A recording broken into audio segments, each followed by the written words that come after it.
Hello everyone, welcome back to the channel. Today I am going to be talking about my wine and brewing hobby. One of the great benefits of growing your own fruits is being able to make recipes, make great desserts, and also you can step into brewing and wine making. So this was a batch I made quite a while ago, and I know that the batch I made over the summer that I highlighted with the new press, I never ended up featuring the bottling process. So I wanted to take some time to go through the bottling process with you. As you can see, this is a pretty large batch of wine. I have quite a few of these 5-gallon carboys.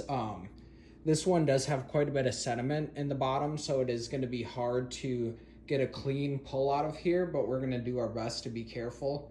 I might wait until I can get a second pair of hands, but besides that, all you'll need is a siphon and then the bottles you are going to be siphoning into. So these are all pre-sanitized bottles ready to go, and usually what I do is I set up the siphon in the carboy, keep the bottom of the siphon out of the debris, and just try to keep it free floating in the liquid. And then you can drape your hose up from the top of the spout down into your wine bottles. Maybe throw down a towel just for any spills or anything like that. But bottle them up, and then if you need corks and stuff like that, I can make a video on corking and capping bottles as well, so stay tuned. Right, so we are all set up and ready to go. I am just going to show you a quick demo regarding the bottling process. This is going to need 2 people to bottle today, so I will bottle this up with my dad off camera, and I'll capture some footage of the capping process, what it looks like to use caps, the pop-on caps like you would see on a beer bottle, screw-on caps, and corks. There's some differences between each of those, how long the bottle of wine can last and whatnot, so I can give you tips on different wines and what may be best with the different applications. So I have a normal hand pump siphon. Goodness, I couldn't think of the word. This bit has a stopper on the end of it, like a ball stopper. This is to try and lessen the amount of debris that comes through. When you're making homemade wines like me, a lot of times you will have quite a bit of sediment in the bottom. So having that stopper and that filter in there does help, but a lot of times you will end up with a grape or 2 falling into a bottle of wine. Just don't give that one to the friends and family. Enjoy that one yourself, and you can muscle through a weird little texture of grape while you're drinking wine. So you'll slide those 2 together. This piece is just a tube with a little stopper on the end, so it stops at the end of our bigger tube, and then it's got a little crooked end to it, and then it's attached to a really long piece of acrylic tubing. This will go through the top of the bottle down into the jar.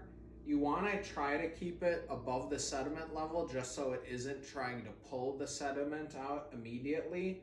However, some of these stoppers do have like an air gauge that you need to push down on to start the siphon. So kind of figure out a method that works for you to keep your wine clean but still get a good suction in there. So once you have your siphon in the jar, you're going to start pumping. This will create an airlock, and you'll see the wine start to feed up the siphon.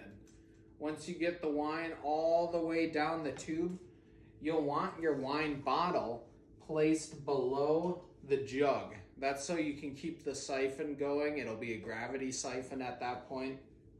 You can either put it on a chair or even on the floor, lay a towel down just in case there's any spills.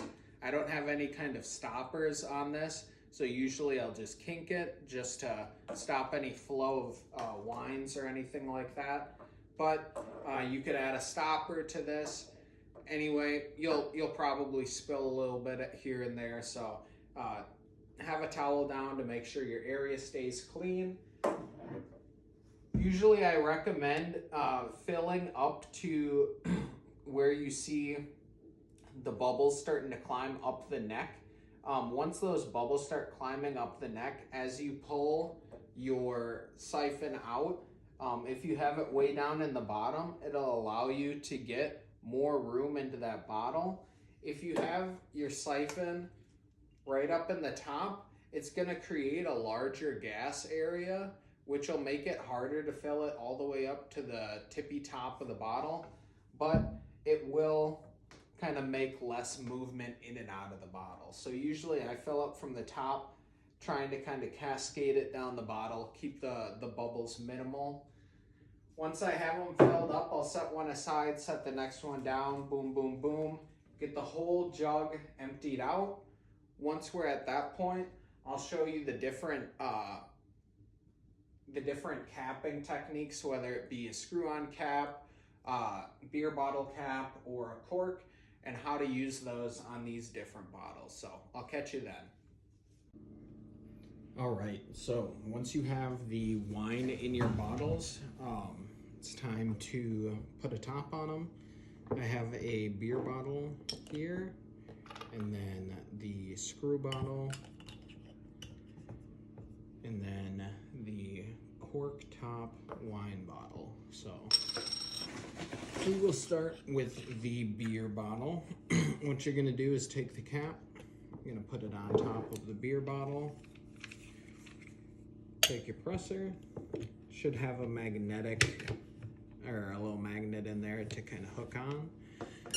And press down nice and easy.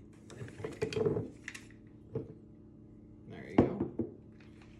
Now with the wine cork, you're gonna have to use quite a bit more pressure, but it's the same sort of idea.